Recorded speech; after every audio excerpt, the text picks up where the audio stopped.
എന്ത് പറ്റിയതാ ഈ ലിപ്സിന്റെ മേളില്?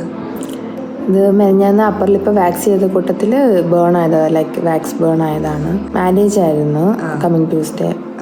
അപ്പം ഇന്ന് നമുക്ക് ഫ്രൈഡേ ആയിട്ടേ ഉള്ളൂ, ആകെ 2-3 ദിവസമേ ഉള്ളൂ. നിങ്ങളിപ്പോൾ ഇത് കേട്ടില്ലേ? നമ്മുടെ OP വന്നൊരു പേഷ്യൻ്റെ അവസ്ഥയാണ്. ഇനി ആ കുട്ടിക്ക് കല്യാണത്തിന് വെറും 3 ദിവസം. പലപ്പോഴും നമ്മൾ കുറുക്ക് വഴികൾ ചെയ്യുമ്പോഴാണ് നമ്മളിങ്ങനെ അബദ്ധത്തിൽ ചെന്ന് ചാടുന്നത്. ആ കുട്ടി എവിടെയോ പോയി ഫേസ് വാക്സിൻ ചെയ്തതാണ്, മീശ കളയാൻ വേണ്ടിയിട്ട്. അപ്പം വാക്സിൻ ചെയ്തപ്പോൾ അതിൻ്റെ കൂടെ അതിന് സ്കിൻ റിയാക്റ്റീവായി, സ്കിൻ മൊത്തം ബേൺസ് ആയി. ഈ ബേൺസ് 3 ദിവസം കൊണ്ട് ആർക്കും മാറ്റി കൊടുക്കാൻ പറ്റില്ല. ഏറ്റവും സെൻസിറ്റീവ് ആയിട്ടുള്ള പാർട്ടായിരിക്കും ഫേസ്.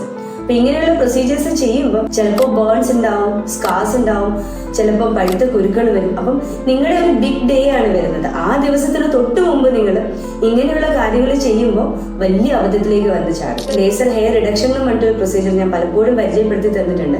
നമ്മുടെ മുഖത്തിലെ ആയാലും കയ്യിലെയും കാലിലെയും ദേഹത്തെയൊക്കെ അമിത രോമവളർച്ച തടയാനും. ഓരോ പ്രാവശ്യം നമ്മൾ ലേസർ ചെയ്യുമ്പോഴും നമ്മുടെ ഗ്രോത്ത് കുറഞ്ഞേ വരുള്ളൂ, ഒരിക്കലും നമുക്ക് കൂടി വരത്തില്ല. ഇതുപോലെ ബേൺസോ കാര്യങ്ങളോ ഒന്നും വരത്തില്ല. അപ്പൊ ഇത്രയും നല്ലൊരു ട്രീറ്റ്മെന്റ് ഓപ്ഷൻ കിടക്കുമ്പോഴാണ് നമ്മൾ കുറുക്ക് വഴികളായിട്ടുള്ള വാക്സിങ്ങും ത്രെഡിങ്ങും ഒക്കെ നമ്മൾ ചെയ്യുന്നത്. ഇങ്ങനത്തെയുള്ള കാര്യങ്ങൾ ചെയ്യുന്നതിന് മുമ്പ് നന്നായിട്ട് ആലോചിക്കുക.